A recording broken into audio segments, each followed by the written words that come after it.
Welcome to Build Your Best Business. I'm your host, Eric Holtzclaw. Build Your Best Business focuses on the entrepreneurial journey. What does it take to successfully start, manage, grow, and eventually exit a business? And how do you prevent that business from becoming your life? My guest in the studio today is Darrah Brustein. She is the founder and host of Life by Design, Not by Default Virtual Summit. And we're going to talk about the topic. And Darrah and I have known each other for years. More than I can actually count effectively. It's been a while because I met you at under 40 and I'm not under 40 Yeah. Officially, so there's one way to don't even qualify. So I was talking to Darrah before we started today that, you know, she travels, she does all kinds of interesting things. She's written some kid books. You've got a very diverse kind of background in both business and what you do. So I love this new initiative. So talk to me a little bit more about it. Thank you. Yeah, you're so right. Nothing that I've done is linear. It makes little sense to most people when they put it all together. But yeah, I mean, it really, what happened was I spent the last decade building my own companies and have built what I call 2.5 of them. I consider the kids' books about a half a company. And after doing it, I sat back about 6 or 12 months ago and I said, I feel like there's something to this. People continually ask me, how do you live this life that you do? Which is very similar to the conversation you and I just had off air about traveling half of every month and running multiple companies and being in rooms that many people would dream to be in, like TED or Davos or the UN, or, you know, networking with an Eric Holtzclaw or a Deepak Chopra or whomever, and them being a part of my network. And people kept asking me, how do you live this life? And I kept thinking, I don't know. I mean, it's just what I've been doing very organically and naturally. And I started to realize that there were tools and strategies that I had been curating and collecting over the last decade to make this a success, and more so a success per my definition of that. Right. Because that was really the foundation of it. Is I spent the first 3 years of my career living what I thought success was because that's what everyone told me it was, and getting laid off 3 times and fearing foreclosure on my house and all of these other things because I was checking the boxes that society had told me were the boxes to check, even though I knew both intrinsically that it wasn't what I wanted, as well as then had data and evidence to prove that it wasn't working. That's when I started realizing there's something to this idea that if you slow down and assess what is it that you really want, particularly apart from what maybe is being forced down your throat, and then figure out how to make that achievable both through the business that you're creating, so that, to your point, your business doesn't become the thing that dictates how your life functions, but instead your business is an outgrowth of the life that you really want that also finances it in a way that you get to choose how you spend your time outside of it. Then it's all so much better. So this summit came as a result of saying, how do I share this in a way that people can access it both virtually, so anywhere you are, and then without any barriers of cost. So it's completely free and it's 3 days and online, and I'd be happy to share more, but also don't want to jump right into it if you don't need to. Yeah. So we talk, and what's interesting about what you're talking about is it's understood in hindsight. Totally. It's understood in hindsight. And I sat in Vistage rooms when I was running one of my businesses, and people would use the word freedom, like, oh, why'd you start your business? For freedom. But we all define freedom very differently. Right. Like, what does it mean? And so often businesses do not mean freedom for you. They are self-made prisons. Yes. You work, I tell you should not be working for your business should be working for you. And changing that mindset is so difficult. Because you start the business, people start them and they don't think about the exit plan often. They don't know what that looks like 3 years from now. They've created a job for themselves. Totally. And it takes something to kind of make that mental shift.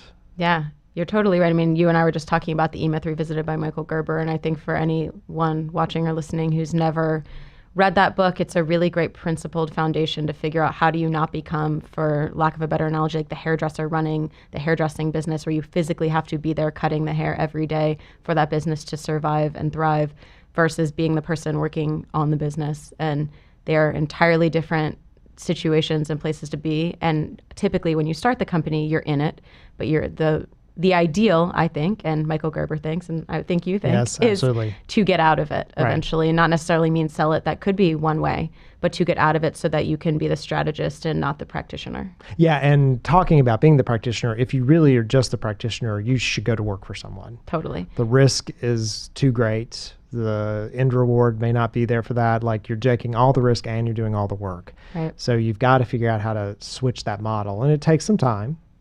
but it's this awakening, and it can take many of the business owners I work with, it can be like 20 years sometimes, and it can be sooner. So you were lucky that you figured that out earlier in your career. Yeah, I had a lot of rug pulls really early in my career that helped me see it very quickly. And I think another thing that was really easy to do and that anyone can do is look at people further along who are on a similar trajectory as you and say, do you want that life? But not even just looking at it from the outside, but really getting under the hood and asking questions about what does this truly feel like to be living this? Because we all have people who we idolize or who we put on a pedestal and say, that's what I am striving towards. But what we don't often recognize or isn't made clear to us, especially in this world that I call like the American idolization of success, where with entrepreneurs in particular, it's become this really cool hip thing to be an entrepreneur. And the people who are... I say that all the time. Yeah. And it's like the rock star thing now. Totally. And I'm like, yeah. It used to not be a rock. Right. It used to be weird. When I started The Big Chill, one of the guys in The Big Chill, the movie The Big Chill. Yeah. You're like, right. Right. Yeah, what I'm saying. He said, I'm an entrepreneur. And his friends say, oh, that means you're unemployed. You're like, well, technically, but... Right. I mean, but it wasn't like a banner of honor. No, right? it was... And when I left IBM to start a business, my parents were like, and what? Right. Yeah. And now it's like, my kid's an entrepreneur. I'm so proud of him or her. Right. This is the coolest. No, it's exactly that it used to be this one way, and now everyone is celebrating it, which is fantastic because entrepreneurship is wonderful. But what has gone to the wayside in that process is talking about what I would say, like the shit no one tells you, that things are, can I curse on your podcast? You can, absolutely. Every day. I was like, good, because otherwise it's going to be a problem. That it's really hard and that there's a lot of challenges that come with it. And when we just glamorize it and we don't talk about the other side of the spectrum, we're doing a disservice. And when we just talk about the other side of the spectrum, like maybe what happened when you were coming of age as an entrepreneur, then we're also doing a disservice to people by saying like there's also a lot of freedom. And to your point about freedom, it's so important to stop and ask yourself, like, what is my why? What are my values? How does this business align with that? What does freedom mean to me? And is this really getting me there? Or is it impeding the foundation of what it is that I want in the first place? Yeah. I think we all just go with momentum, and time starts to move so quickly that it can become really easy to just always be on the move and never stop and be still and question and plan. Because I think that's the other thing is we plan so hard on our businesses. We strategize every quarter, every year, every whatever interval, maybe even every week. But we so rarely as a culture stop and do that about our lives as a whole. Right. Yeah, absolutely. And so what you're working on, bring it around for me, because I run into, and the work that I often do is with the entrepreneur who is just like the burnt out. Like I find them and hobbled in a corner somewhere, crying with their thumb in their mouth. I've been referred to them by somebody, and then you bring a therapist. Right, I'm the therapist. There's no therapist. That is me. If you think that my work is anything but therapy, I'm the guy that for 2 hours they can cry and tell me everything, and they know it's a safe place. Like I spend so much of what I do is therapy. It is so much therapy, but which says a lot about you that people can trust you that quickly. Well, and like you can't go to your employees and sit and tell them all these things, right? No. And they don't even want to know it or understand it, and they don't get what you're doing. So in my relationship with the person, I that's what I'm there for. Like I'm there often just to hear like how their personal life sucks and some of those kind of things. But it sounds like what you're doing is trying to get people way before that, right? Totally. Like way before. So what are some of the tools and tips and techniques that you've seen that help people even come to an awareness that it should be different? Well, I think it's just, first it's the pause and the stop. So like for me, one specific tool has been meditation, to have that designated time for about 20 minutes every day. And it can be 5, 10, 15, it can be whatever you want it to be. But for me, it's about 20 every morning to tap in and dial in with myself so that I can have access to my own intuition. Because I find if I don't do that, what happens is life gets so noisy that it's easy to just run and go and get agitated more easily and just feel like everything is a stress as opposed to even enjoying the process. Because what I often find I can be very guilty of, and I think many people will relate to this, is the idea of the if this happens or when this happens, I will be happy, or and it's always setting this bar outward. And so what helps me when I get into like a meditative state, or can just even stop and do like let me change my breathing pattern at some point during the day and just refocus myself on the present moment, because that really is the only thing that we are guaranteed and have right now. It gives me some perspective to think, if I'm not enjoying this process and this journey to get to whatever that fill in the blank is, then I'm not going to enjoy it at all. And actually, one of my favorite interviews during the summit was with Deepak Chopra, who said something to me that has not left me. And we talked about this a while ago. And it was something along the lines of, if you are not happy right now, you will never be happy. And it's just this basic idea that if you can't stop and find contentedness and or happiness, however you want to call it, in this moment, that bar is always going to evade you. You're going to constantly be chasing it. And so whether it's prayer for you or meditation or just stopping and breathing or taking in nature or like cooking or running or whatever it is that gets you present, that for me, for example, is my biggest goal for all of 2018 is to be more present. Because otherwise, what's the fucking point? Right. Like, it just is done. It does. And that awareness. So you talk about, the concept of a true entrepreneur never really likes the goal. Like I find myself, and I have to work on this because you and I talked about travel. Well, I think a lot about the trip, right? Like getting there and whatever. And then you get to the destination. Okay, I'm here. Like, what's next, right? Yeah. And as an entrepreneur, if you're a true entrepreneur, you may make a goal, but you're already setting the next one. You're not content at that. So you have to figure out how it's about the journey. Like, how do you make the journey worthwhile? Well, you fit right into the statistics on that. Actually, I was reading about this in Daniel Pink's new book, When, and it was funny because literally 24 hours before I read this statistic, I was talking to my friends about it, that studies show that most of the pleasure of travel comes from the anticipation of the travel itself, with the little bit that's also important being the last day of your trip, is that's how your memories are mostly ingrained into your mind. So enjoy the anticipation period, really blow out that last day, and it'll be a great trip. Well, and for me, if I don't have a trip planned, I'm typically depressed. Totally. Like if I don't know that there's something coming up, right? Yeah. Like there's some kind of thing. And then I love the whole, but then you'll get there and you're like, yeah, we saw the Coliseum, right? Right. It's not like, oh, it's so hot out. No more spaghetti. 15,000 steps later, right? So that kind of thing. Only time I hit my steps goal. Yeah, I told you my daughter was in Japan. She did 25,000 steps one day. That's legit. 25,000 steps. Yeah. All right. Well, when we get back, we're going to get a commercial break. I want to talk a little bit about, because it sounds like you're accumulating maybe some tools and some interviews and some things. So something that maybe some other things maybe you learned along the way, and how people just even like, what are the moments you find them in that they decide that it's time to think about this? Check out that cliffhanger. Yeah, because regrettably for me, it's always at some point of pain, a point of pain. So we're back in just a second. We're talking with Darrah Brustein. She's the founder and host of Life by Design, Not by Default Virtual Summit. You're listening to Build Your Best Business. I'm your host, Eric Holtzclaw. We'll be right back.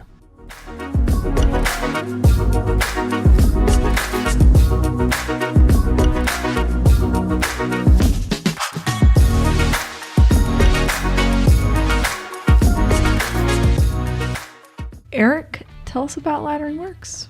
So Laddering Works is a company that helps other businesses in one of two ways. Okay. So your company is either growing and you're not exactly sure how to keep up. So you need to scale operations, maybe raise some money, those kind of things. So growing too fast. Growing too fast.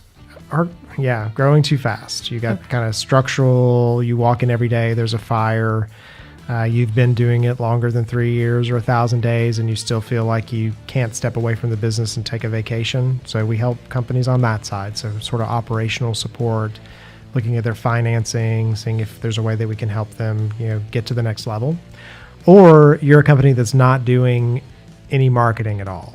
So you are maybe stalled. Your business has gotten to a certain level. You make a certain amount of money every year, but you've never gotten above that. And we come in and build marketing structure.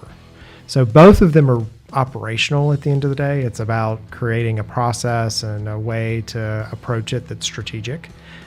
It's that owners don't often know how to do both of those. So they're really good at sales, which means they may need operational structure because they're out signing more customers than they know what to do with. Or they've built a beautiful product that's the best kept secret. And so they need somebody to come in and help them market that product. And so that's the kind of businesses we look for. We come in as a stopgap and we work with a company for somewhere around 12 to 18 months typically, solve those problems for them and leave them better than we found them.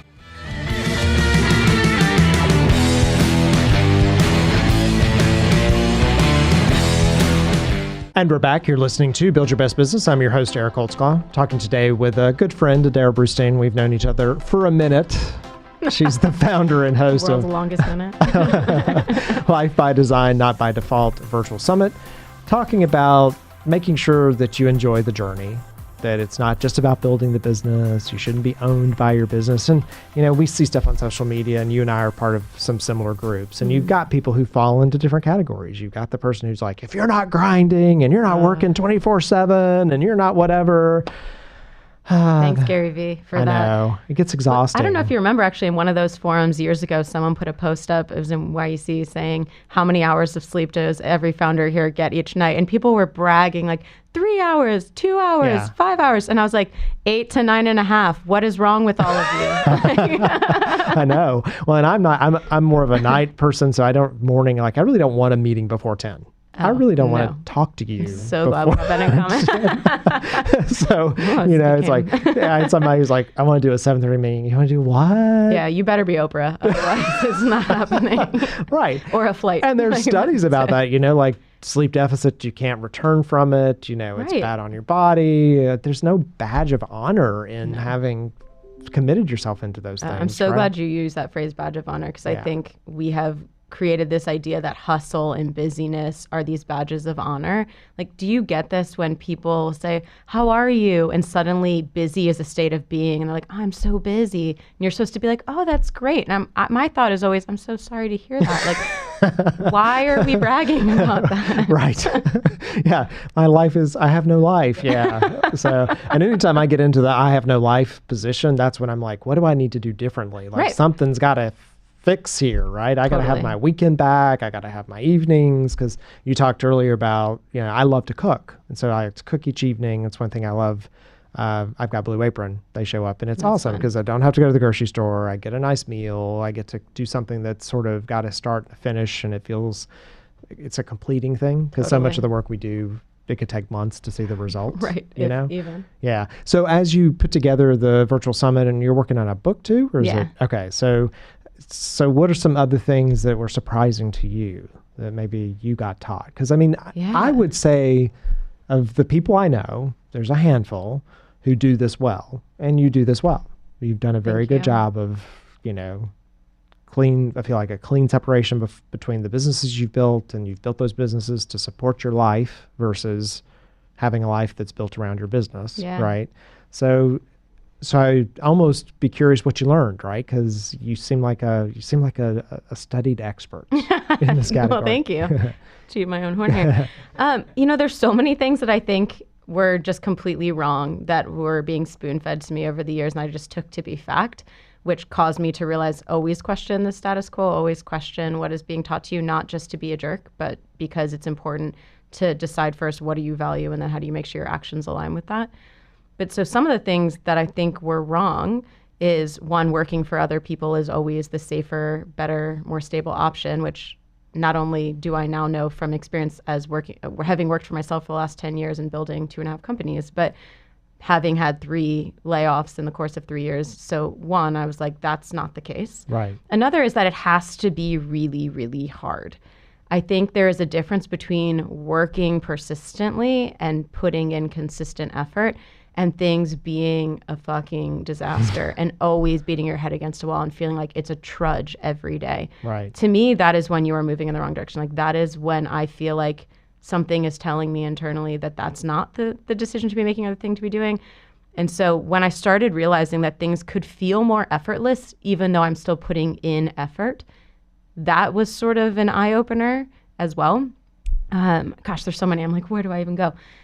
Just so many other things about that your business should run your life, and that you should have these nooks and crannies left, and that's where the things that you like to fit should go. Where instead, I like to first vision, like, what do I actually want my life to look like? Yeah. And then lay on top of that, what do each of those things cost to do very practically? So for me, I sat down about 12 years ago and I said, okay, I'm 22 at the time. How do I want my life to look in, let's say, 10 years? And I said things like, I want to have a house in this neighborhood in Atlanta, and I want to have this type of lifestyle, and I want to travel. At the time I said once a month, which is now humorous. Or I want to be at all the milestones of the people whom I love, and I want to be able to give in this amount, and I want to be able to mentor in these ways. And so whether or not each thing had an explicit purchase value, I was able to assign, like, what would it cost to have that freedom of time, or what would it cost to actually do that thing or buy that thing?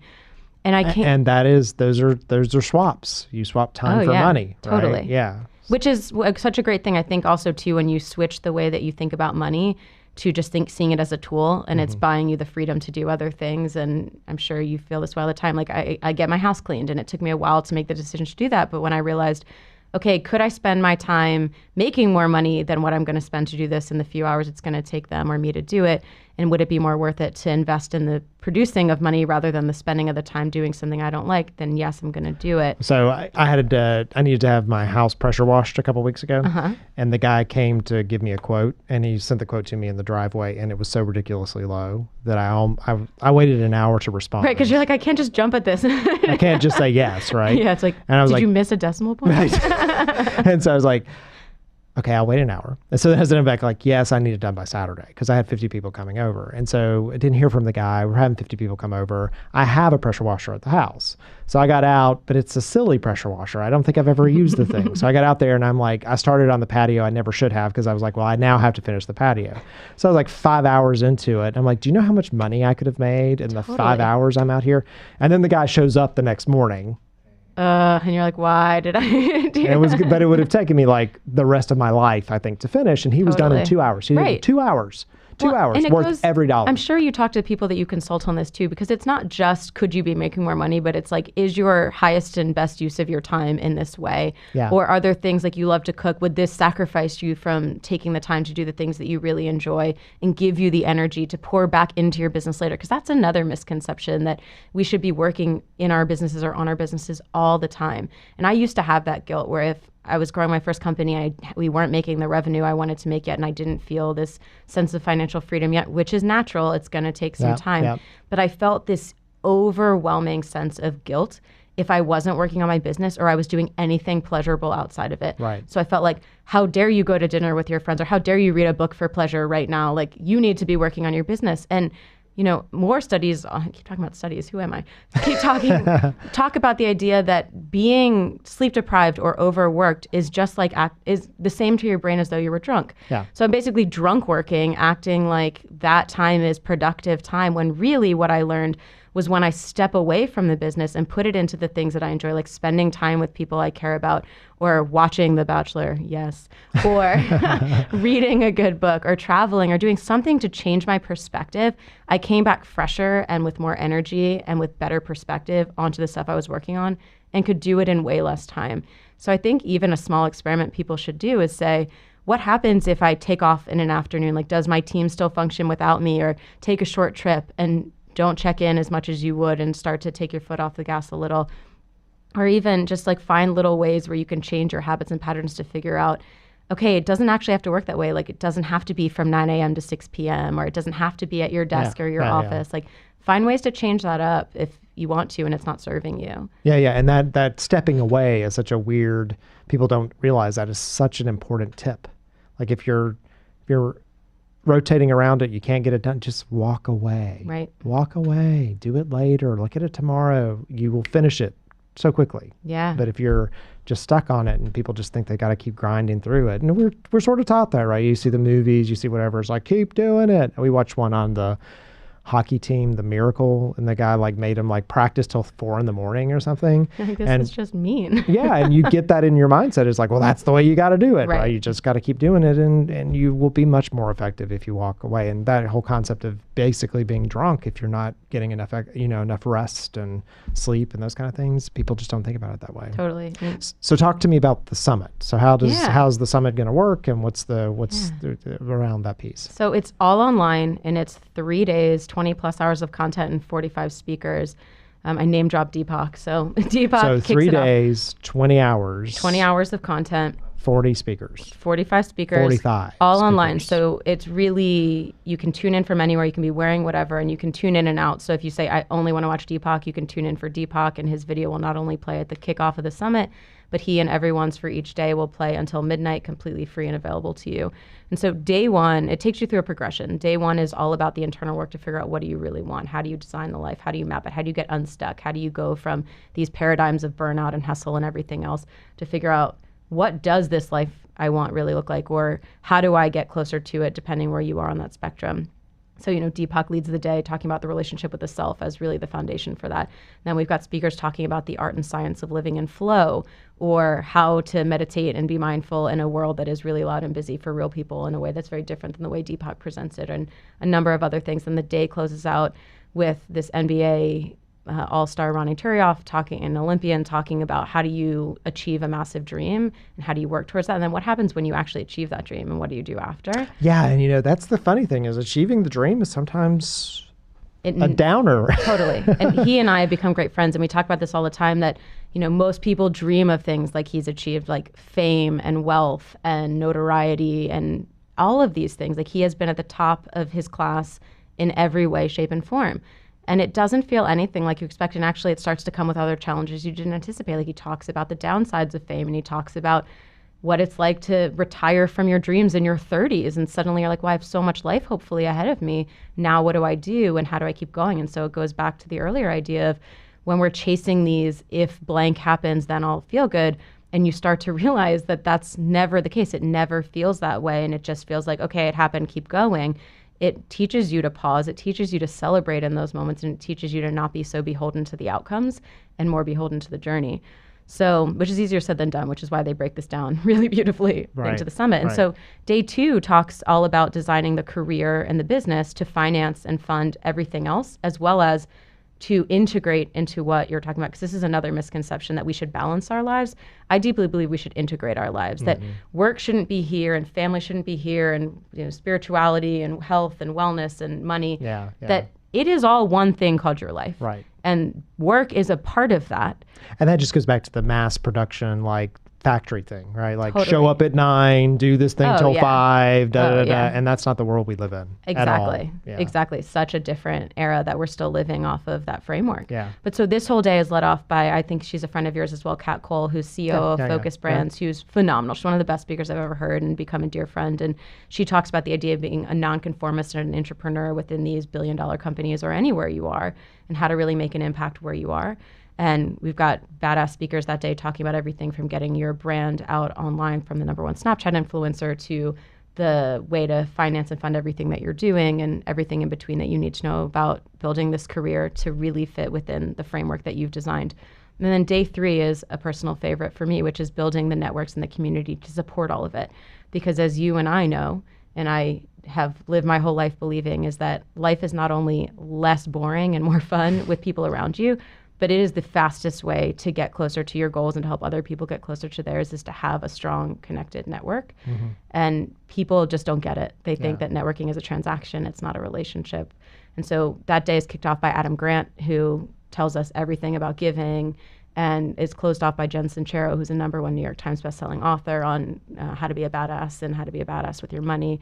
And lots of people, and like actually the founders of YEC are in it, talking about being super connectors and how to connect with anyone. So there's just so much great goodness and resources and tools within this 20 hours of content that people can just say, hey, I just want that one. That's the real thing I'd like to fine tune, or they can take all of it in from wherever they are. Yeah, well, and I could see people being at different points, right? Totally. So, I need this piece of it, or I need to understand that piece of it. For sure. And talking about the networking, that's what gets you to being able to have a better life, because someone you can bring in when you need help. Totally. Right? That's what I feel is my #1 value to a company when I come in is, it's not that I can do the work necessarily. Right. I know someone who can, right? Totally. Like I've got I got an HR person, or I can bring in this person, I can solve this for you, right? And I just tap them and I'm like, I need you to come in and do this, and I know you can take care of it. And that's sometimes the hardest part, is just even finding the resources to get there. It's knowing how and when to ask, being able to receive, and then more so, to your point, being the Eric in the middle of a web and saying,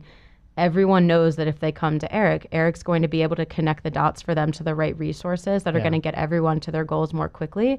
And then Eric has this great generative response, because everyone's like, wow, I know that I can trust Eric and go to Eric, which is fantastic for him. And all he had to do was fire a synapse to say, okay, that person can do that. Let me make an introduction, which is probably really fun for you, right? Right. Yeah. great. And so, yeah, I just think everyone needs to be looking at the lens of how do I be the connector for everyone? How do I be more connected? And how do I not just make it about myself? Well, and that is what networking is. Some people Totally. think networking is, here's my business card. Right. Could you buy something Buy from something me? from me. No. Not at all. Well, I wish you the most luck with that. And Thank you. You definitely, of all the people that I could think that would be putting something together like this that knows it, I mean, I know you learn things, but you have a good feel for it. You've Thank done a you. good job with it. I appreciate it. You've done a good job with it. You have a very healthy approach to it. And Thanks. not, as so few people do. Thank you. They go one way or the other, right? Yeah. So anyway, we've been talking today with Darrah Brustein. She's founder and host of Life by Design, Not by Default Virtual Summit. We'll put all the information on the summit in our show notes so that you can find it. And you can, of course, connect up with Darrah. If you're in Atlanta, you should go to an under 40 or some of the other cities you're in too. Yeah, Yes. Baltimore, Nashville, DC. Yeah, it's a great event. One of my favorite networking events. Don't quite qualify anymore, but she lets me show up every once in a while. So anyway. He looks under 40. Yeah, there you go. So you've been listening to Build Your Best Business. I'm your host, Eric Holtzclaw. Until next time, what are you going to do to build your best life? Ooh. Ooh.